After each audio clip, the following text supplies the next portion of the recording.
சோதனைகளுக்கெல்லாம் பிறகு சஹாபாக்கள் சோதிக்கப்படுகிறார்கள். அல்லாஹ்வுடைய தூதர் முஹம்மது ரசூலுல்லாஹ் ஸல்லல்லாஹு அலைஹி வஸல்லம் அவர்களும் சோதிக்கப்படுகிறார்கள். ஒட்டுமொத்த சமூகமும் சோதனையில் உருண்டு கொண்டிருக்கிறது. ஒருபுறம் சஹாபாக்களை கொடுமைப்படுத்துகிறார்கள், இன்னொரு புறம் அல்லாஹ்வுடைய தூதருடைய குர்ஆனை கேட்க விடாமல் தடுக்கிறார்கள். சஹாபாக்கள் குர்ஆனை ஓதச் சென்றால் அவர்களை அடித்து துன்புறுத்துகிறார்கள்.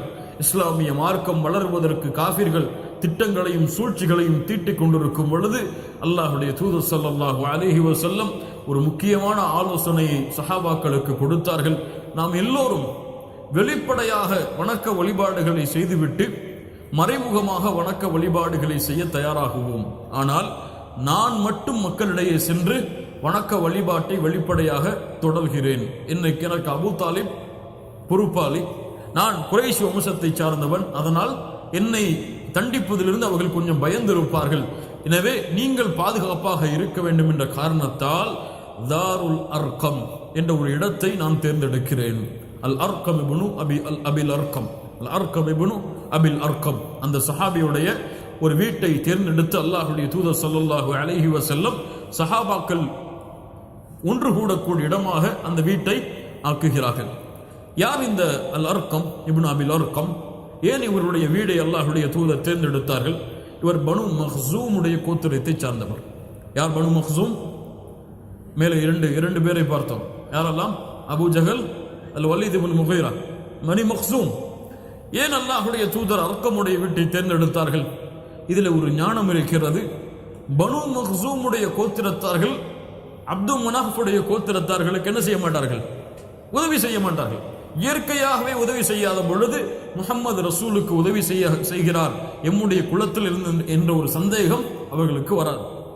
அதுதான் அர்கமுடைய வீட்டை தேர்ந்தெடுத்ததற்கு ஒரு காரணமாக இருக்கலாம். இரண்டாவது, இவர் இஸ்லாமை ஏற்ற தோழர்கள் முதலாவது வரிசையில் வரக்கூடிய தோழர் அர்கம். அந்த இஸ்லாமை ஏற்றுக்கொண்ட 10 தோழர்கள் ஒருவராக அர்கம் ரலியல்லாஹு அன்ஹு அவர்கள் இருப்பார்கள். இன்னொன்று, சஃபா மலைக்கு அருகில் அர்கம் அவர்களுடைய வீடு இருந்தது. சஃபா மலை எங்கே இருக்கிறது? காபாவிற்கு மிக அருகில் இருக்கிறது. இப்போ இயற்கையாகவே மக்கள் நடமாடக்கூடிய இடம், அதுவும் தெரிந்த பனு மக்ஸூமுடைய கோத்திரத்தார், அதுவும் இஸ்லாமை ஏற்ற முதலாவது தோழர், நம்பிக்கை மிக்கவர். இப்படிப்பட்ட காரணங்களை கொண்டு அல்லாஹ்வுடைய தூதர் முஹம்மது ரசூலுல்லாஹ் ஸல்லல்லாஹு அலைஹி வஸல்லம் அர்கம் ரலியல்லாஹு அன்ஹு அவர்களுடைய வீட்டிலே ஒன்று கூடி குர்ஆனை ஓதுவது, குர்ஆனை கற்றுக் கொடுப்பது, சஹாபாக்களை இபாதத்திலே ஆர்வப்படுத்துவது என்று அல்லாஹ்வுடைய தூதர் வலியுறுத்திவிட்டு ஏதாவது ஆலோசனைகள் செய்ய வேண்டும் என்றால் அர்கமுடைய வீட்டில் வைத்து ஆலோசனை செய்வார்கள். யாராவது இஸ்லாமை ஏற்றுக்கொள்ள வர வேண்டும் என்றால் அர்கமுடைய வீட்டிற்கு தான் அல்லாஹ்வுடைய தூதர் ஸல்லல்லாஹு அலைஹி வஸல்லம் அழைத்து வரப்பட்டு இஸ்லாமை ஏற்று சுஹைபுர் ரூமி இஸ்லாமை ஏற்றுக்கொண்டது அர்கம் அவர்களுடைய வீட்டில்தான். சல்மான் அல் ஃபாரிசி இஸ்லாமை ஏற்றுக்கொண்டது அர்கம் அவர்களுடைய வீட்டில்தான்.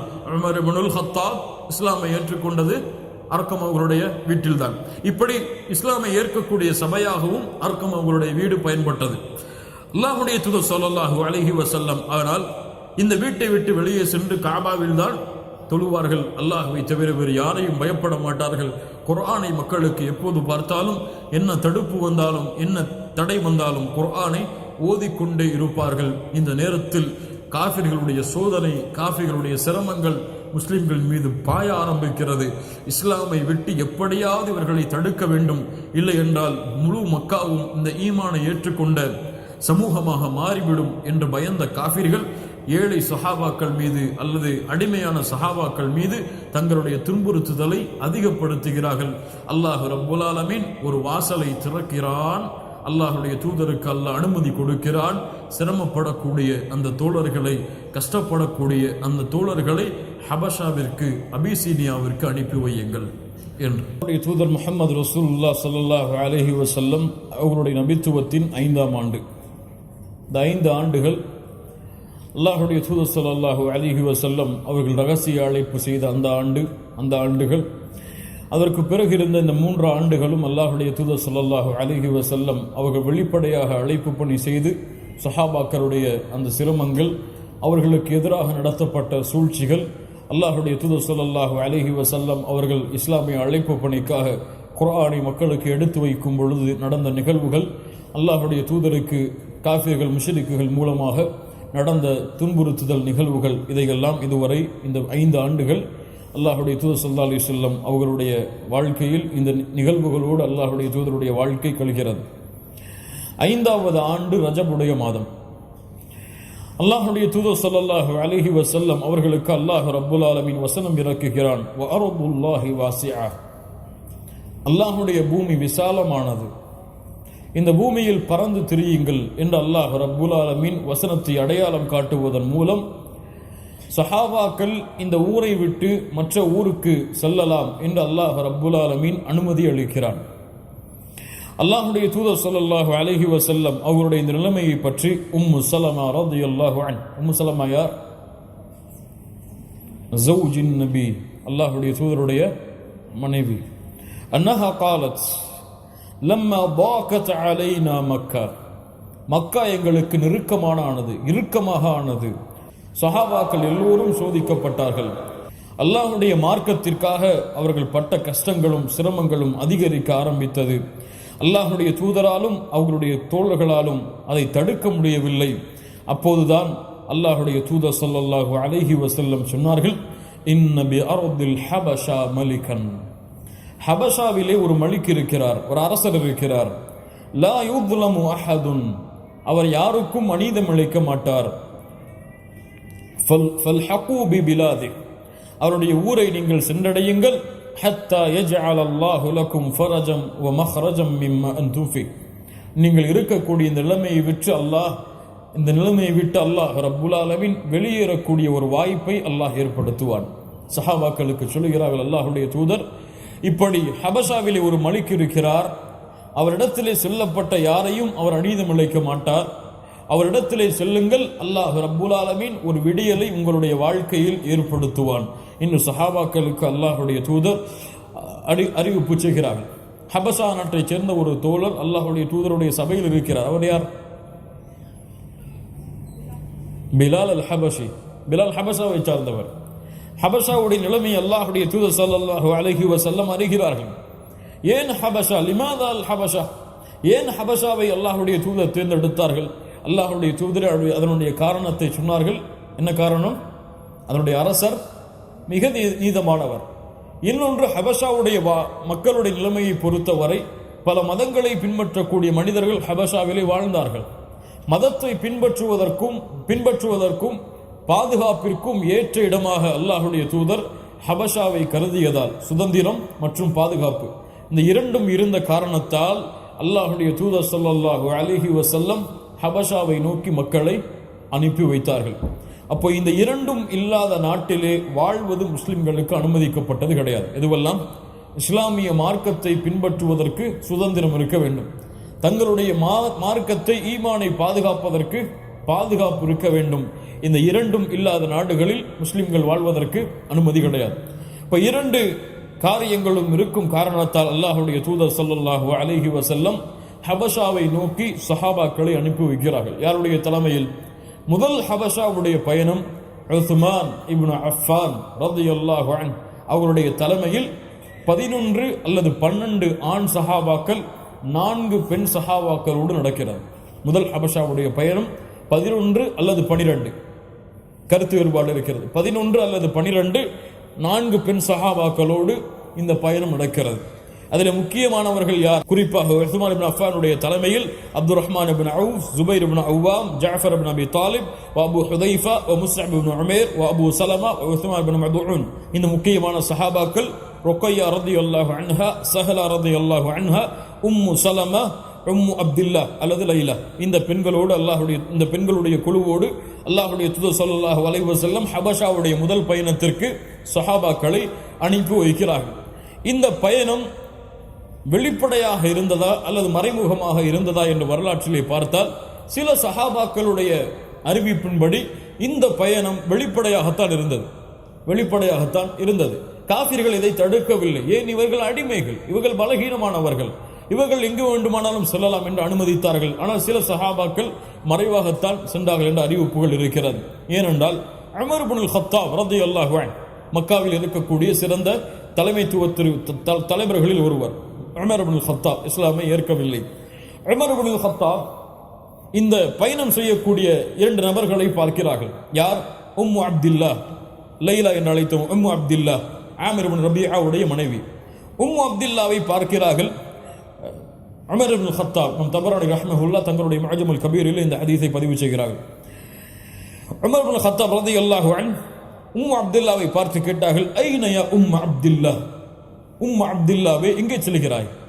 அப்போது சொன்னார்கள், ஆதைதுமூனா ஃபீ தீனினா, நீங்கள் இருக்கிறீர்களே எங்களுடைய தீனில் நீங்கள் எங்களை நோவினை செய்கிறீர்கள், எங்களுடைய தீனை பின்பற்ற விடாமல் தடுக்கிறீர்கள்.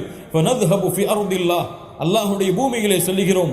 ஹைஸு லா நுஅ்திய ஃபீ இபாதத்தில்லாஹ், அல்லாஹ்வுடைய இபாதத் செய்வதற்கு எங்கே நோவினை அளிக்கப்படாதோ அந்த இடத்தை நோக்கி நாங்கள் செல்கிறோம் என்று உமர் இப்னு கத்தாப் ரலியல்லாஹு அன்ஹு அவர்களுக்கு முன்னால் யார் சொல்வது? அப்துல்லா சொல்கிறார்கள். உமர் இப்னு கத்தாப் எப்போதுமே கோபப்படக்கூடியவர். ஆனால் அந்த கோபத்திலும் அந்த கோபத்துடைய உள்ளத்திலும் ஒரு மென்மை இருந்தது.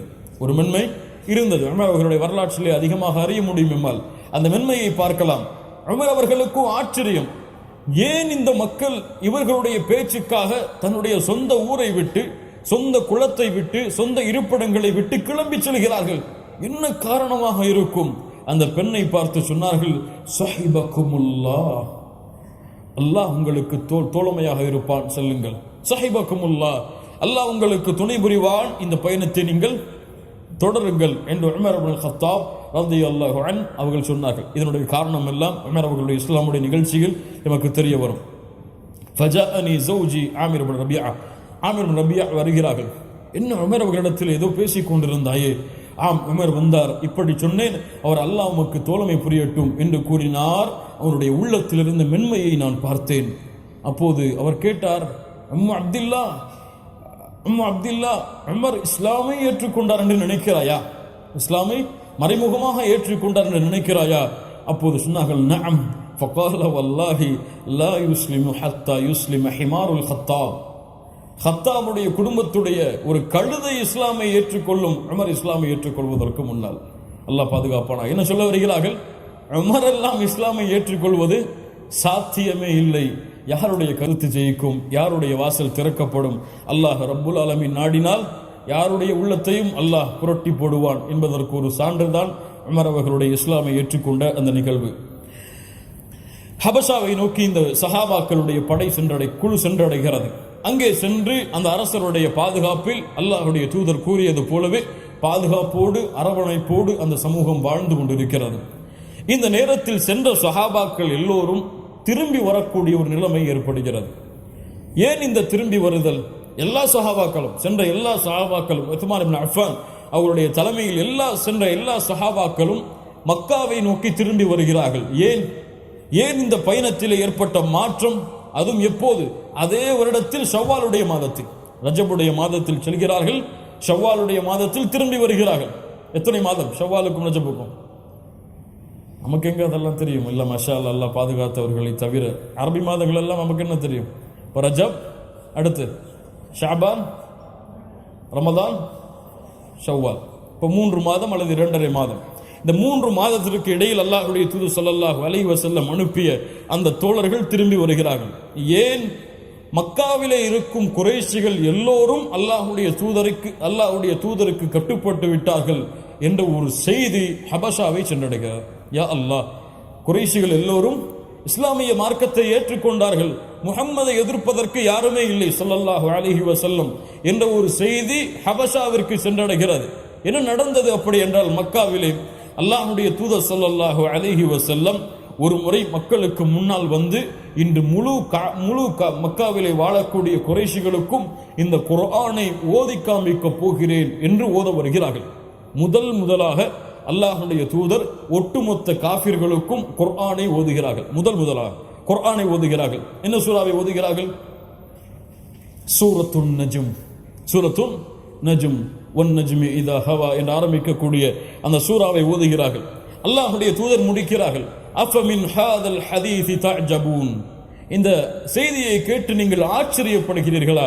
வதத்ஹகூன வலா தபகூன வஅன்தும் சாமிதூன், இதை பார்த்து நீங்கள் அழாமல் சிரித்துக் கொண்டிருக்கிறீர்களா? ஃபஸ்ஜுது லில்லாஹி வஅபுது, அல்லாஹ்வை வணங்குங்கள், அல்லாஹ்விற்கு சுஜூது செய்யுங்கள் என்று அல்லாஹ்வுடைய தூதர் இந்த சூராவை முடித்து சுஜூது செய்கிறார்கள்.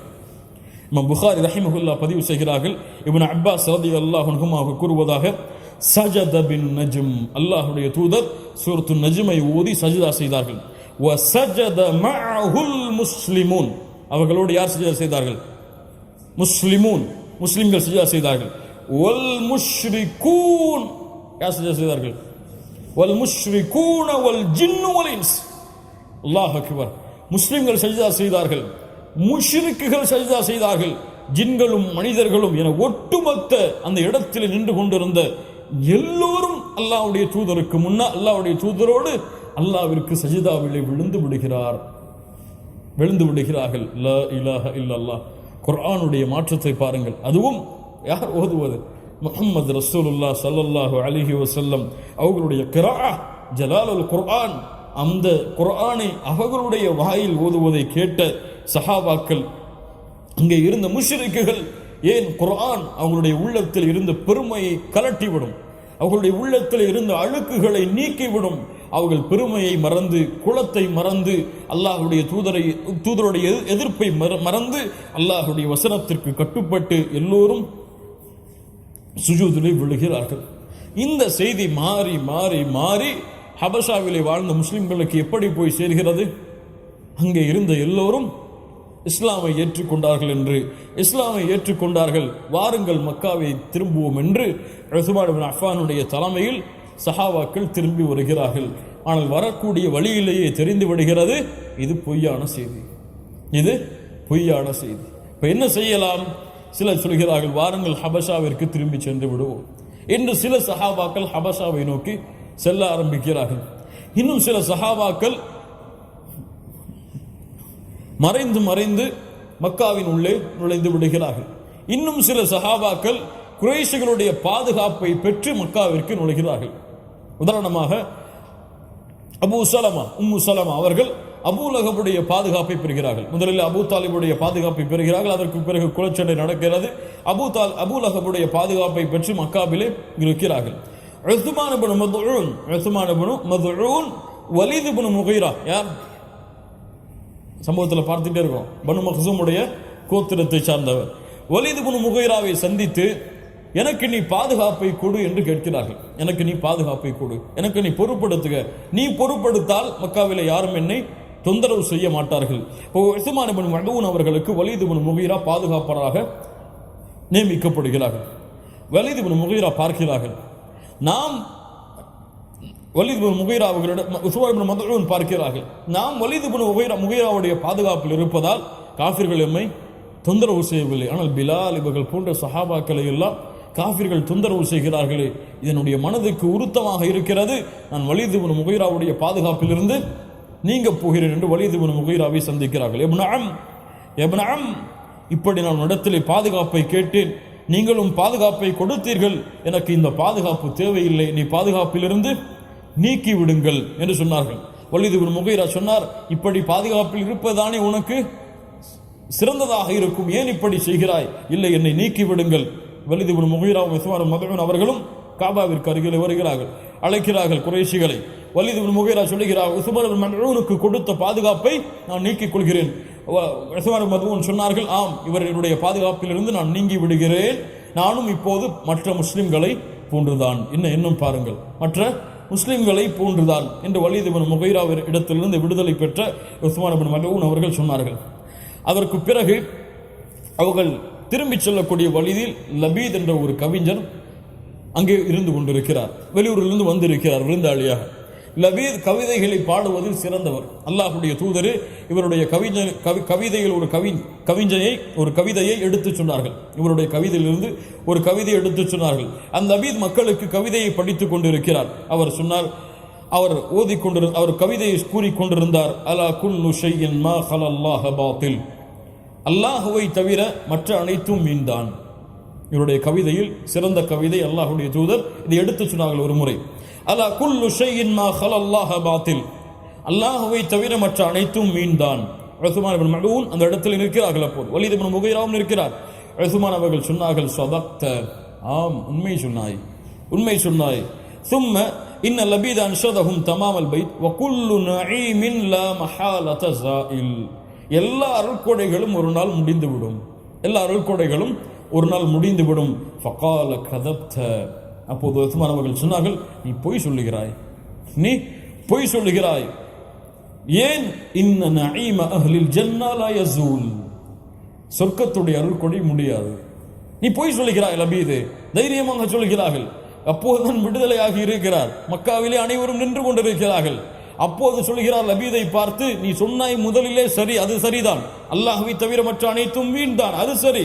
இரண்டாவது சொன்னாயே எல்லா அருள்கொடைகளும் முடிந்துவிடும் என்று, அது போய் சொர்க்கத்துடைய அருள்கொடை முடிவடையாது. லபீது கோவப்பட்டு விடுகிறான்.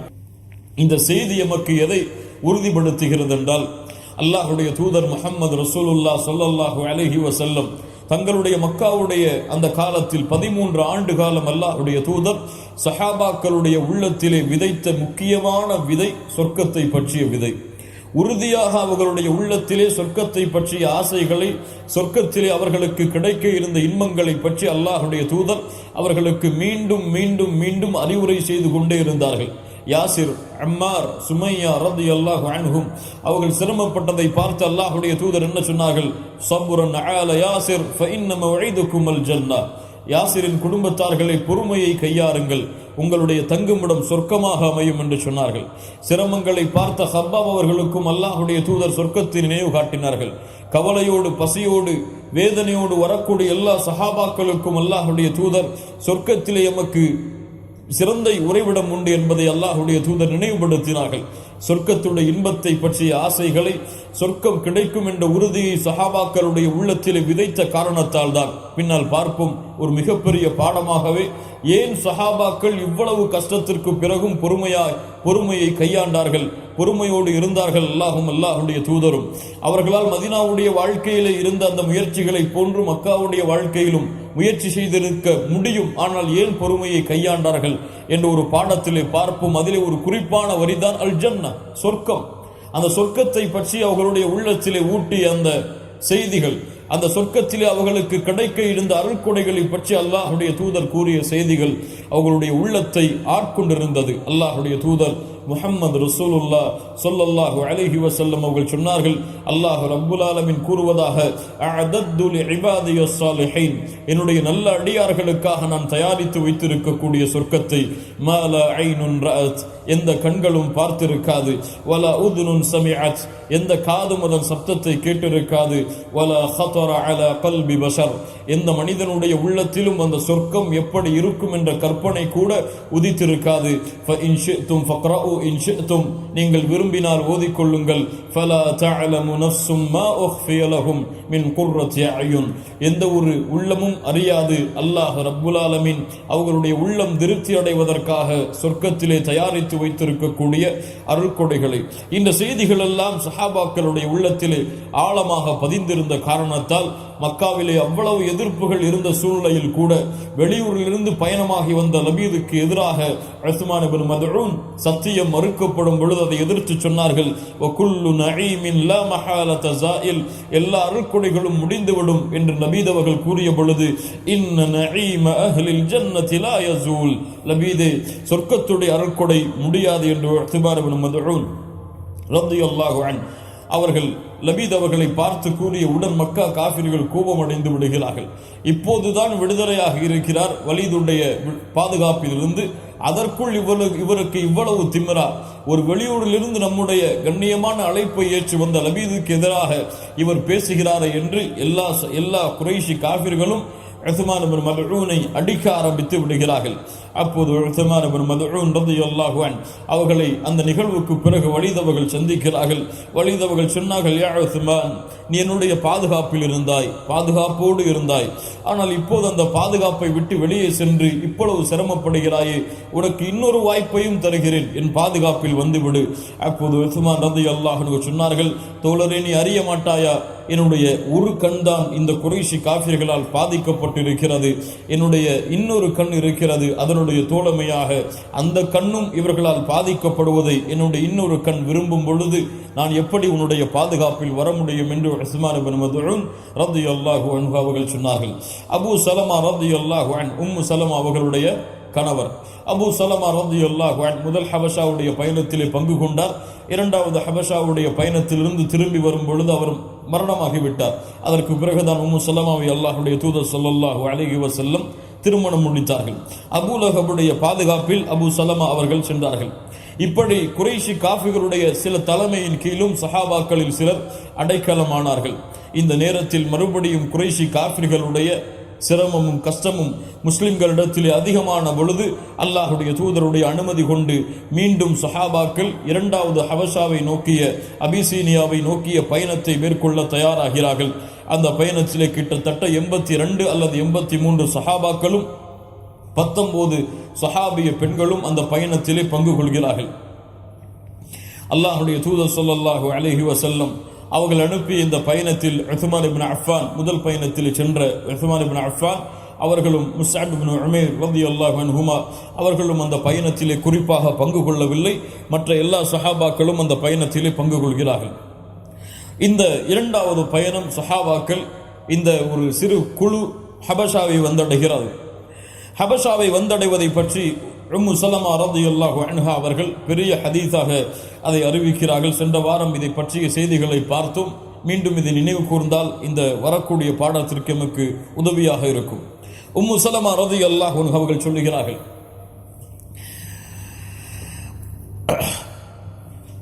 நாங்கள் எல்லோரும் ஹபஷாவை வந்தடைந்தோம். லம்மா நஸலத் அரதல் ஹபஷா, நாங்கள் ஒரு சிறந்த அண்டை வீட்டார்களுடைய வீட்டை நோக்கி, உறைவிடத்தை நோக்கி, பாதுகாப்பையும் நிம்மதியும் தரக்கூடிய ஒரு இடத்தை நோக்கி நாங்கள் பயணமாக இருந்தோம். ஹபஷாவை நோக்கி நாங்கள் அல்லாஹுவை வணங்குவதற்கும் அல்லாஹுவை வணங்குவதற்கு எதிராக இருக்கக்கூடிய ஷிர்கை விட்டும் எங்களை பாதுகாப்பதற்கு ஒரு சிறந்த நாடாக ஹபஷா இருந்தது. இதை அறிந்த குறைஷி காஃபிர்கள் இந்த முஸ்லிம்கள் அங்கே பயணமாகிறார்கள், அங்கே நிம்மதியாக இருப்பார்கள் என்று பொறாமை கொண்டு குறைஷிகளில் 2 பேரை ஒரு மிகப்பெரிய அன்பளிப்போடு அனுப்புகிறார்கள் ஹபஷாவை நோக்கி. அதில் ஒருவர் தான் அப்துல்லா இப்னு அபி ரபீஅத் இப்னு முகைரா அல் மக்சூமி குலத்தைச் சேர்ந்த அப்துல்லா இப்னு அபி ரபீஅ அல் முகைரா அவரும் அம்ர் இப்னு ஆஸ் இப்னு வாயில் ஸஹ்மி, இவர் பின்னால் சஹாபியாக மாறுகிறார். முன்னால் முஷ்ரிக்குகளுடைய கூட்டத்தில் இருந்தார். அம்ர் இப்னு ஆஸ் ரலியல்லாஹு அன்ஹு இருவரும் ஹபஷாவை நோக்கி பயணமாகிறார்கள். யாருக்காக? யாருடைய பொறுப்பில்? குறைஷிகளுக்கு பொறுப்பேற்று இந்த இருவரும் பயணமாகிறார்கள். எதற்காக? அங்கே அடைக்கலமாக இருந்த முஸ்லிம்களை மீண்டும் மக்காவிற்கு கொண்டு வருவதற்காக. இருவரும் சென்று முதலாவதாக ஹபஷாவை ஆளக்கூடிய நஜ்ஜாசி மன்னரை சந்திக்காமல் அவருடைய குழுவில் இருந்த மந்திரிகளையும் மார்க்க அறிஞர்களையும் சந்தித்து அன்பளிப்புகளை அவர்களுக்கும் கொடுத்து சொல்கிறார்கள், இவர்கள் எங்களுடைய ஊரிலிருந்து அகதிகளாக உங்களை நோக்கி வந்து விட்டார்கள். இவர்கள் நீங்கள் ஏற்றுக்கொண்ட மார்க்கம் இல்லாத ஏதோ ஒரு புதுமையான மார்க்கத்தை இவர்கள் கூறுகிறார்கள். அதனால் இவர்களை திருப்பி அனுப்ப நீங்கள் தான் உங்களுடைய ஹபஷா மன்னருக்கு அறிவுரை செய்ய வேண்டும். நாங்கள் அவரிடத்திலே முறையிடும் பொழுது எங்களுக்கு உதவி செய்ய வேண்டும் என்று அங்கே இருந்த மந்திரிகளிடத்திலும் அங்கே இருந்த மார்க்க அறிஞர்களிடத்திலும் அந்த 2 குறைஷி தலைவர்களும் அனுமதி கேட்டு அவர்களிடத்திலே அந்த அன்பளிப்புகளை கொடுக்கிறார்கள். அதற்கு பிறகு ஹபஷாவுடைய மன்னரை நேரடியாக சந்தித்து சொல்லுகிறார்கள், இப்படி உங்களுடைய மார்க்கத்தை ஏற்றுக்கொள்ளாத, எம்முடைய மார்க்கத்தையும் ஏற்றுக்கொள்ளாத சில மூடர்களான சிறுவர்கள் உங்களிடத்திலே வந்திருக்கிறார்கள். ஐயூஹல் மலிக் இன்னஹு கது சபா இலா பலதிக மின்னா கில்மானுன் சுஃபஹா ஃபரகு தீன கௌமிஹிம் வலம் யதுகுலு ஃபீ தீனிக், அவர்களுடைய ஊரில் இருந்த அவர்களுடைய மக்களுடைய தீனிலிருந்தும் வெளியேறி உங்களுடைய தீனிலும் நுழையாமல் வஜாஉ பிதீனின் முபதஅ, ஒரு புதிதான ஒரு மார்க்கத்தை ஏற்றுக்கொண்டு இவர்கள் வந்திருக்கிறார்கள். லா நஅரிஃபுஹு நஹ்னு வலா அன்ஸ், அதை பற்றி எமக்கும் எதுவும் தெரியாது, உங்களுக்கும் எதுவும் தெரியாத ஒரு புதுமையான மார்க்கத்தை இங்கே வந்திருக்கக்கூடிய அந்த முஸ்லிம்கள் சஹாபாக்கள் கொண்டு வந்திருக்கிறார்கள். உங்களிடத்தில் எங்களை அனுப்பி இருக்கிறார்கள். அந்த மக்காவில் இருந்த கண்ணியமான குறைஷிகள் இவர்களை பற்றி நன்கறிந்து இவர்களுடைய குடும்பத்தார்கள் இவர்களை மீண்டும் அவர்களிடத்திலே அழைத்து வருவதற்காக எங்கள் இருவரையும் உங்களிடத்திலே அனுப்பி இருக்கிறார்கள். நாங்கள் உங்களை நம்பி வந்திருக்கிறோம். ஃபஅஸ்லிமுஹும் இலைஹிமா, அப்போது அங்கே இருந்த மந்திரிகளும் சொன்னார்கள், ஃபஅஸ்லிமுஹும் இலைஹிமா, அவர்களை இவர்களிடத்திலே சென்று அனுப்பிவிடுவோம். ஏன், இவர்களை பற்றி அவர்கள் தான் அதிகமாக அறிந்தவர்கள், இவர்கள் உண்மையைத்தான் சொல்கிறார்கள் என்று அந்த மந்திரிகளும் அந்த ஹபஷாவை ஆண்டு கொண்டிருக்கக்கூடிய நஜ்ஜாசிக்கு அறிவுரை சொன்ன பொழுது ஃபகதிபல் நஜ்ஜாசி, நஜ்ஜாசி அரசன் கோபப்படுகிறார். காலல்லா ஹல்லா ஐ முல்லா இதன் லா உஸ்லிமுகும் இலைஹிமா, அவர்களை நாம் எப்படி திருப்பி அனுப்புவது? எம்மை நாடி எம்மை தேர்ந்தெடுத்து வந்திருக்கக்கூடிய அந்த சஹாபாக்களை, அந்த முஸ்லிம்களை எப்படி நாம் திருப்பி அனுப்புவது? முடியாது. அவர்களை அழைத்து நேரடியாகவே என்ன செய்தி என்று கேட்போம். இவர்கள் கூறுவது உண்மை என்றால் அவர்களை திருப்பி அனுப்பி விடுவோம். ஆனால் அவர்கள் கூறுவதில் அவர்கள் உண்மையாளர்களாக இருந்தால் அவர்களை எக்காரணம் கொண்டும் திருப்பி அனுப்ப முடியாது என்று நஜ்ஜாசி மன்னர் அறிவுரை செய்து முஸ்லிம்களை அழைக்கிறார். அப்போது முஸ்லிம்கள் எல்லோரும் ஜாஃபர் இப்னு அபி தாலிப் ரலியல்லாஹு அன்ஹு அவர்களுடைய தலைமையில் நஜ்ஜாசி மன்னருக்கு முன்னால் வந்து நிற்கிறார்கள். நஜ்ஜாசி மன்னிடத்தில் என்ன பேசுவது, யார் பேசுவது என்று முஸ்லிம்கள் மஷ்ஹூரா செய்து ஜாஃபர் இப்னு அபி தாலிப் 20 வயதை அடைந்திருக்கக்கூடிய ஜாஃபர் இப்னு அபி தாலிப் அல்லாஹ்வுடைய தூதருடைய நெருக்கமான உறவினராகிய இந்த சஹாபியை அந்த மன்னரிடத்தில் பேசுவதற்காக முஸ்லிம்கள் நியமிக்கிறார்கள். அவருடைய உரை நஜ்ஜாசி மன்னருக்கு முன்னால் ஒரு 20 வயது முஸ்லிம் வாலிபர் இஸ்லாமை பற்றிய தெளிவான விளக்கங்களை கொடுத்து, இவருடைய விளக்கம் நஜ்ஜாசி மன்னருடைய உள்ளத்தை அல்லாஹ்வுடைய உதவியால் திறக்கிறது. அந்த உரை என்ன? அந்த நஜ்ஜாசி மன்னரிடத்திலே ஜாஃபர் இப்னு அபி தாலிப் அவர்கள் பேசினார்கள். ஐயுஹல் மலிக், ஐயுஹல் மலிக், அரசரே, குன்னா கௌமன் அஹ்ல ஜாஹிலிய்யா, நாங்கள் அறியாமை கால சமூகத்தை சார்ந்தவர்கள். நஅபுதுல் அஸ்னாம், சிலைகளை வணங்கினோம். வனக்குலுல் மைத்தா, இறந்தவைகளை சாப்பிட்டோம். வனத்தியல் ஃபவாஹிஷ், மானக்கேடான விஷயங்களை நெருங்கினோம். வனக்குத்தவுல் அர்ஹாம், உறவினர்களை துண்டித்து வாழ்ந்தோம். வனுசீஉல் ஜிவார், அண்டை விட்டாருக்கு நோவினை செய்தோம். யஅகுலுல் கவிய்யு மின்னா தஈஃப், பலகீனமானவரிடமிருந்து பலம் உண்ணவர் சாப்பிட்டார். ஃபகுன்னா அலா தாலிக், இப்படியே நாங்கள் இருந்தோம். ஹத்தா பஅஸல்லாஹு இலைனா ரசூலம் மின்னா, எதுவரை அல்லாஹ் ரப்புல் ஆலமீன் எங்களிடத்திலே ஒரு ரசூலை அனுப்பும் வரை. நஅரிஃபு நஸபஹ் வ ஸித்கஹ் வ அமானத வ அஃபாஃப, அவருடைய மென்மையை அறிந்திருந்தோம், அவருடைய அமானித தன்மையை அறிந்திருந்தோம், அவருடைய உண்மையை அறிந்திருந்தோம், அவருடைய கோத்திரத்தை அறிந்திருந்தோம். ஃபதஆனா இலல்லாஹ், அல்லாஹ்வின் பக்கம் எங்களை அழைத்தார். லினுவஹிதஹு, அல்லாஹ்வை மட்டுமே வணங்குமாறு கூறினார். வனஅபுதுஹு, அவனுக்கு மட்டுமே வணக்க வழிபாடுகளை செலுத்துமாறு கூறினார். வனஹலஅ மா குன்னா நஅபுது நஹ்னு வ ஆபாஉனா மின் தூனிஹி மினல் ஹிஜாரா வல் அவ்தானி வ அமரனா பிஸ்ஸித்கில் ஹதீஸ் வ ஆதாஇல் அமானா வ ஸிலத்துர் ரஹீம் வ ஹுஸ்னில் ஜிவார் வல் கஃபி அனில் மஹாரிமி வத் திமா, அவர் நாங்கள் வணங்கியிருந்த எங்களுடைய முன்னோர்கள் வணங்கிய சிலைகளாகிய கல்லையும் வணக்க வழிபாடுகள் செலுத்தக்கூடிய இடங்களையும் புறக்கணிக்குமாறு விடுமாறு கூறினார். அதை விட்டு அல்லாஹ்வை மட்டுமே வணங்குமாறு எங்களுக்கு ஏவினார். உண்மை பேசும்படி கூறினார். அமானிதங்களை பேணும்படி கூறினார். சிலத்துர் ரஹீம், உறவுகளை சேர்த்து வாரும்படி எங்களிடத்திலே கூறினார். அண்டை விட்டார்களோடு நல்ல முறையில் நடந்து கொள்ள வேண்டும் என்று கூறினார். இரத்தங்களை ஓட்டுவதை விட்டும் அல்லாஹ் தடுத்த ஹராமான காரியங்களின் பக்கம் நெருங்குவதை விட்டும் விலகுமாறு எங்களுக்கு கூறினார். வனஹான அனில் ஃபவாஹிஷ், மானக்கேடான விஷயங்களை எங்களுக்கு தடுத்தார். வகௌலி ஸூர், பொய் சாட்சி கூறுவதை எங்களுக்கு தடுத்தார். வஅக்லி மாலல் யதீம், யதீம்களுடைய உணவை சாப்பிடுவதை தடுத்தார். வகதிஃபில் முஹ்ஸனாத், கற்புள்ள பெண்களின் மீது அவதூறை கூறுவதை தடுத்தார். வஅமரனா அன் நஅபுதல்லாஹ வஹ்தஹ் லா நுஷ்ரிக பிஹி ஷைஆ வஅமரனா பிஸ்ஸலாஹ் வஸ்ஸகாத் வஸ்ஸியாம், அப்படியே அடுக்கிக் கொண்டே போனார்கள். இஸ்லாமுடைய எல்லா கடமைகளையும் அல்லாஹ்வை வணங்கி அல்லாஹ்விற்கு எதையும் இணை வைக்காமல் இருக்கவும், தொழுகை நிலைநாட்டவும், ஜகாத்தை கொடுக்கவும், ரமதானுடைய மாதத்தில் நோன்பு வைக்கவும் எங்களுக்கு ஏவினார். ஃபஸத்தக்னாஹு, அவரை நாங்கள் உண்மைப்படுத்தினோம். வஆமன்னா பிஹ், அவரை கொண்டு ஈமான் கொண்டோம். வத்தபஅனாஹு அலா மா ஜாஅ பிஹ், அவர் கொண்டு வந்த அனைத்து செய்தியையும் பின்தொடர்ந்தோம். ஃபஅபதுனல்லாஹ வஹ்தஹ், அல்லாஹ்வை மட்டுமே வணங்கினோம். ஃபலம் நுஷ்ரிக் பிஹி ஷைஆ வஹர்ரம்னா மா ஹர்ரம அலைனா வஹலல்னா மா அஹல்ல லனா, அல்லாஹ் எங்களுக்கு எதை ஹலாலாக்கினானோ அதை நாங்களும் ஹலாலாக்கி கொண்டோம். அல்லாஹ் எங்களுக்கு எதை ஹராமாக்கினானோ அதை நாங்களும் ஹராமாக்கி கொண்டோம் என்று அவர் கூறிவிட்டு சொன்னார். அப்போதுதான் இந்த மக்கள் எங்களை கொடுமைப்படுத்தினார்கள், எங்களை துன்புறுத்தினார்கள், எங்களுக்கு வேதனைகளை கொடுத்தார்கள். எந்த வழியும் தெரியாத பொழுது அல்லாஹ்வுடைய தூதருடைய அனுமதி கொண்டு உங்களுடைய பலதை, உங்களுடைய ஊரை நாங்கள் தேர்ந்தெடுத்தோம், உங்களின் மீது நம்பிக்கை கொண்டு வந்தோம். அல்லாஹ்வுடைய தூதர் சொன்னார், இந்த அரசரிடத்தில் செல்லுங்கள், அவர் அநியாயம் செய்ய மாட்டார், நாங்கள் அதே ஆதரவை கொண்டு நீங்கள் எங்கள் மீது அநீதம் இழைக்க மாட்டீர்கள் என்ற நம்பிக்கையோடு உங்களுக்கு முன்னால் நிற்கிறோம் ஐயுகல் மலிக், அரசரு என்று ஜாஃபர் இப்னு அபி தாலிப் தங்களுடைய உரையை முடிக்கிறார். நஜ்ஜாசி மன்னர் கேட்டார், அந்த தூதர் கொண்டு வந்த செய்தி ஏதாவது உங்களிடத்தில் இருக்கிறதா?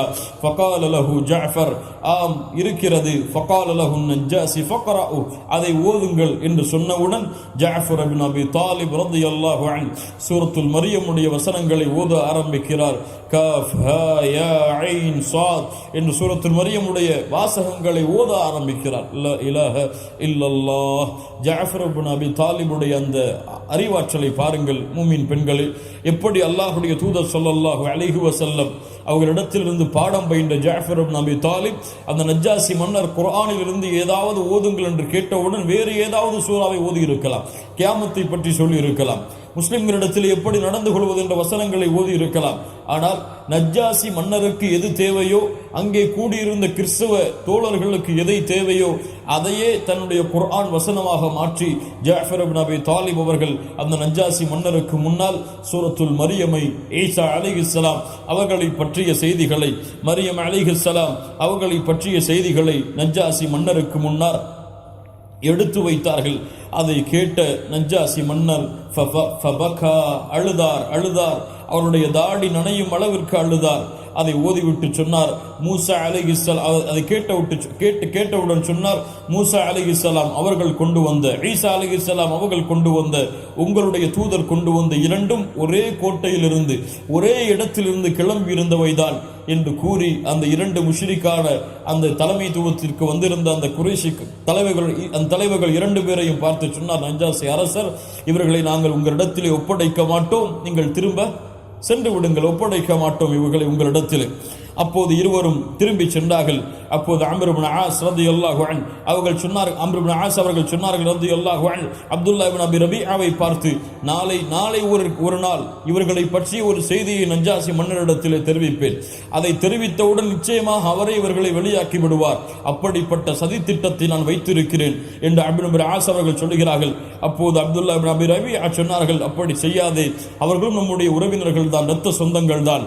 அப்போது மறுநாள் அம்ர் இப்னு ஆஸ் அவர்கள் அந்த நஜ்ஜாசி மன்னரை சந்தித்து சொன்னார்கள், ஐயுகல் மலிக், அரசரே, இன்னஹும் யகூலூன ஃபீ ஈஸா இப்னு மரியம கௌலன் அஸீமா, ஈசா அலைஹிஸ்ஸலாம் அவர்களை பற்றிய ஒரு தவறான செய்தியை, ஒரு மிகப்பெரிய செய்தியை அவர்கள் பகிர்ந்து கொள்கிறார்கள் தங்களுக்குள், அதை பற்றி நீங்கள் கேளுங்கள். அப்போது நஜ்ஜாசி மன்னர் அவர்களை அழைத்தார், கேட்டார், ஈசா அலைஹிஸ்ஸலாம் அவர்களை பற்றி நீங்கள் என்ன சொல்லுகிறீர்கள்? அப்போது ஈசா அலைஹிஸ்ஸலாம் அவர்களை பற்றி ஜாஃபர் இப்னு அபி தாலிப் ரலியல்லாஹு அன்ஹு சொன்னார்கள், நகூலு ஃபீஹி அல்லதி ஜாஅ பிஹி நபியுனா ஹுவ அப்துல்லா, எங்களுக்கு அல்லாஹ்வுடைய செய்திகளை கொண்டு அனுப்பிய முஹம்மது ரசூலுல்லாஹ் சொன்னார்கள், அவர் அல்லாஹ்வுடைய அடிமை, ஈசா அலைஹிஸ்ஸலாம் அல்லாஹ்வுடைய அடிமை, வரூஹுஹு, அல்லாஹ் தன்னுடைய ரூஹால் படைத்த ஒரு படைப்பு, வ கலிமத்துஹு அல்காஹா இலா மரியம், அல்லாஹ்வுடைய வார்த்தையாகிய குன் என்ற வார்த்தையின் மூலமாக மரியம் அலைஹிஸ்ஸலாம் அவர்கள் மூலமாக படைக்கப்பட்ட ஒரு அடியான் என்று ஈசா அலைஹிஸ்ஸலாம் அவர்களை பற்றி சொன்னவுடன் நஜ்ஜாசி அரசர் கீழே இருந்து ஒரு குச்சி எடுத்து சொன்னார், முஹம்மது ரசூலுல்லாஹ் ஸல்லல்லாஹு அலைஹி வஸல்லம் அவர்களும் ஈசா அலைஹிஸ்ஸலாம் அவர்களும் இந்த குச்சியை தாண்டி எதையும் கூறவில்லை, இருவரும் கூறியது ஒன்றுதான் என்று ஈசா அலைஹிஸ்ஸலாம் அவர்களுடைய அந்த மார்க்கத்தை பின்பற்றக்கூடிய நஜ்ஜாசி மன்னர் முஸ்லிம்களுடைய வார்த்தையை உண்மைப்படுத்தினார். ஒருபோதும் இவர்களை திருப்பி அனுப்ப மாட்டேன், நீங்கள் நிம்மதியாக இங்கே வாழ்ந்து கொள்ளலாம் என்று முஸ்லிம்களுக்கு வழிகூறிவிட்டு அந்த குறைஷி காஃபிர்கள் கொடுத்த அந்த அன்பளிப்புகள் எல்லாவற்றையும் திருப்பி கொடுத்து சொன்னார், அல்லாஹ் ரப்புல் ஆலமீன் இந்த ஆட்சி எனக்கு கொடுக்கும் பொழுது என்னிடத்திலே லஞ்சம் வாங்கவில்லை, நானும் உங்களிடத்திலே இப்படிப்பட்ட கூலியை லஞ்சமாக பெறமாட்டேன், திரும்பி எடுத்துச் செல்லுங்கள் என்று மக்கா காஃபிர்களுக்கு அந்த இரண்டு தலைவர்களுக்கு நஜ்ஜாசி மன்னர் அறிவுரை செய்து அன்பளிப்புகளையும் திருப்பி கொடுத்து அந்த முஸ்லிம்களுடைய பாதுகாப்பிற்கு பொறுப்பேற்று அவர்களை நிம்மதியாக அந்த ஹபஷாவுடைய நாட்டில் அபிசீனியாவில் முஸ்லிம்கள் எல்லோரும் மகிழ்ச்சியாக வாழ நஜ்ஜாசி மன்னர் வழிவகுத்தார். இந்த நஜ்ஜாசி மன்னர் முஸ்லிமா இல்லையா என்ற செய்திகளை பற்றி பார்த்தோம். அல்லாஹ்வுடைய தூதர் ஸல்லல்லாஹு அலைஹி வஸல்லம் இந்த அஸ்ஹுமா என்று அழைக்கப்படக்கூடிய இந்த நஜ்ஜாசி மன்னர் இறந்த பிறகு அல்லாஹ்வுடைய தூதர் ஸல்லல்லாஹு அலைஹி வஸல்லம் ஸலாத்துல் காயிப் ஜனாஸா, காயிப் ஜனாஸாவுடைய தொழுகைக்கு சஹாபாக்களுக்கு அழைப்பு கொடுத்து எல்லோரையும் எல்லா முஸ்லிம்களையும் ஒரே சஃபிலே அனுபவிக்க செய்து ஃபகப்பர வகப்பர அர்பஅன் 4 தக்பீர்கள் ஜனாஸாவுடைய தொழுகைக்கு கூறி அல்லாஹ்வுடைய தூதர் ஸல்லல்லாஹு அலைஹி வஸல்லம் அவர்கள் தொழுகை நடத்தினார்கள். கண்ணியத்துக்குரிய நண்பு சகோதர சகோதரிகளே, அல்லாஹ்வுடைய தூதர் ஸல்லல்லாஹு அலைஹி வஸல்லம் சொன்னார்கள், கது துவஃபியல் யௌம ரஜுலுன் சாலிஹ், ஒரு சாலிஹான மனிதர் இறந்து விட்டார் மினல் ஹபஷ், ஹபஷாவுடைய நாட்டில், ஃபஹலும்மு ஃபஸல்லு அலைஹி, அவருக்காக பிரார்த்தனை செய்யுங்கள், தொழுங்கள், விரைந்து வாருங்கள் என்று கூறி சஃபிலே அனுபவிக்க செய்து சஹாபாக்கள் எல்லோரும் சஃபிலே இருந்தவுடன் ஜனாஸா தொழுகையை, காயிப் ஜனாஸா தொழுகையை நஜ்ஜாசி மன்னருக்காக அல்லாஹ்வுடைய தூதர் முஹம்மது ரசூலுல்லாஹ் ஸல்லல்லாஹு அலைஹி வஸல்லம் அவர்கள் தொழுகை நடத்தினார்கள். இந்த அறிவிப்புகள் எல்லாம் நமக்கு தெளிவாக அறிவிப்பது, நஜ்ஜாசி மன்னர் உண்மையாக அல்லாஹ்வை ஏற்றுக்கொண்ட மூமினாகத்தான் ஹபஷாவுடைய நாட்டில் சஹாபாக்களுடைய வருகைக்கு பிறகு வாழ்ந்து கொண்டிருந்தார். ஆனால் அவருடைய இஸ்லாம் வெளிப்படுத்தப்படாமல் அந்த நாட்டுடைய பாதுகாப்பை கருதியோ அவருடைய உள்ளத்தில் அவர் மறைத்திருந்ததை அல்லாஹ் அறிவார். அவருடைய அந்த இஸ்லாமை வெளிப்படுத்தாமல் ஹபஷாவுடைய நாட்டில் மன்னராகவே வாழ்ந்து மன்னராகவே இருந்தார். அல்லாஹ்வுடைய தூதர் அவருடைய ஈமானுக்கு சாட்சி கொடுத்து அவருக்காக ஜனாஸாவுடைய தொழுகையை நடத்தினார்கள். ஹபஷாவிற்கு சென்ற முஸ்லிம்கள் ஹைபருடைய யுத்தத்திற்கு பிறகுதான் எங்கே திரும்பி வந்தார்கள்?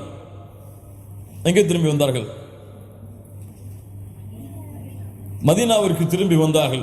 அதை பற்றி அஸ்மா பின்த் உமைஸ் ரலியல்லாஹு அன்ஹா அவர்கள் சொல்கிறார்கள். அஸ்மா பின்த் உமைஸ் அந்த சஹாபாக்களுடைய குழுவோடு ஹபஷாவை நோக்கி பயணமாகிய பெண்மணி. அல்லாஹ்வுடைய தூதர் ஸல்லல்லாஹு அலைஹி வஸல்லம் கனிமத்துடைய பொருட்களை ஹைபருடைய யுத்தத்தில் போர்க்களத்தில் கலந்து கொள்ளாத சில தோழர்களுக்கு கொடுத்தார்கள். யார் அவர்கள்?